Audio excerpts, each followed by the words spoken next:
Yeah, and you kind of just touched on this in the previous question, and this is kind of a two-part question here for you.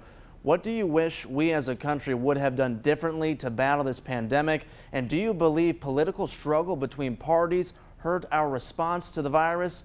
You know, we saw Twitter spats between Illinois Governor J.B. Pritzker and President Trump, causing some to believe that some lawmakers were making COVID a political issue, causing more lives to be lost. Well, I'm not going to comment about any specific person or entity politically, but I can tell you something generally that could help to answer your question.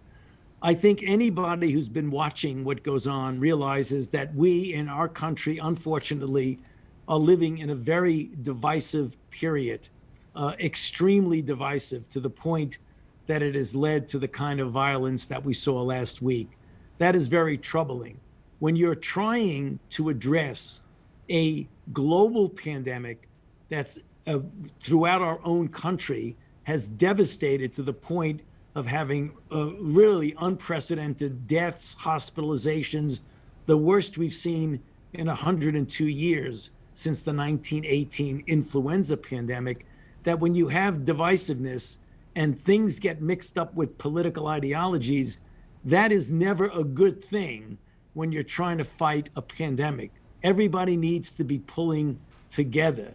So if there's anything we could have done differently, is that lay aside political or ideological differences and all get on the same page to realize that we're all in this together.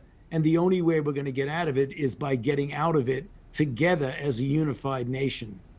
Dr. Fauci, last question for you. More of a personal question. How has the pandemic impacted you personally? Obviously, being the face behind this battle has its challenges, I can imagine. Well, I mean, it certainly has completely consumed my life. I can tell you something, not needing any sympathy about it, but it's the truth. I haven't had a day off since last January, namely January of 2020. So it's been something that I feel we need to do because the enormity of the problem requires 24/7.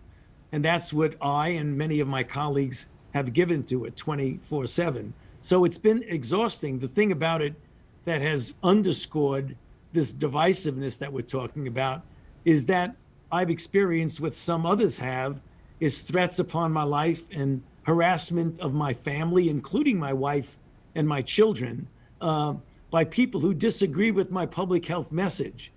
Now, try to get your arms around that one, that when you disagree with someone's public health message, you actually threaten their life. That's no way to contain an outbreak when people feel so strongly about things that they let a public health message trigger that kind of response. Well, we thank you for your transparency there and openness, and thank you for your time and spending it with us today and sharing that insight into some of America's most frequently asked questions about the pandemic. Thank you, Dr. Fauci. Good to be with you. Thank you for having me.